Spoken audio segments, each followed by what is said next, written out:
ధర్మశాల 400 సంవత్సరాల చరిత్ర కలిగినటువంటి శైవ క్షేత్రం ఇప్పుడు పెను వివాదానికి కారణమవుతుంది. ఇది టోటల్‌గా 800 సంవత్సరాల క్రితం స్థాపించారు. 400 ఏళ్ల నుంచి ఇక్కడ విపరీతంగా పూజలు జరుగుతూ వచ్చినాయి. పూజారులు వైష్ణవ సంప్రదాయానికి చెందిన వాళ్ళు. దాని నిర్వహణ జైను వారసుల చేతుల్లో ఉంది.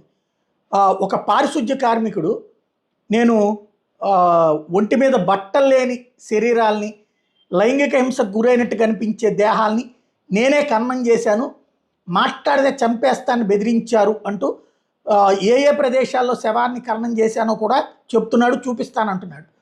కొన్ని డీజిల్ పోసి కాల్చేశారని కూడా చెప్పుకొచ్చాడు. తను చెప్తున్న నిందితుల్లో ధర్మస్థల క్షేత్ర నిర్వహణ ముఖ్యులు ఉన్నారు, అందుకే వాళ్ళ పేర్లు చెప్పడం లేదు అంటున్నాడు. తనకి తన కుటుంబాన్ని రక్షణ కల్పిస్తే అందరి పేర్లు వెల్లడిస్తానంటున్నాడు. నేను చెప్తున్నది నిజమే అనడానికి ఓ సమాధిని తనే తవ్వి దానికి సంబంధించిన ఫోటోల్ని ఆధారాలను ఇస్తూ మ్యాజిస్ట్రేట్ ఎదుట వాంగ్మూలం ఇచ్చాడు. అంత నేర తీవ్రత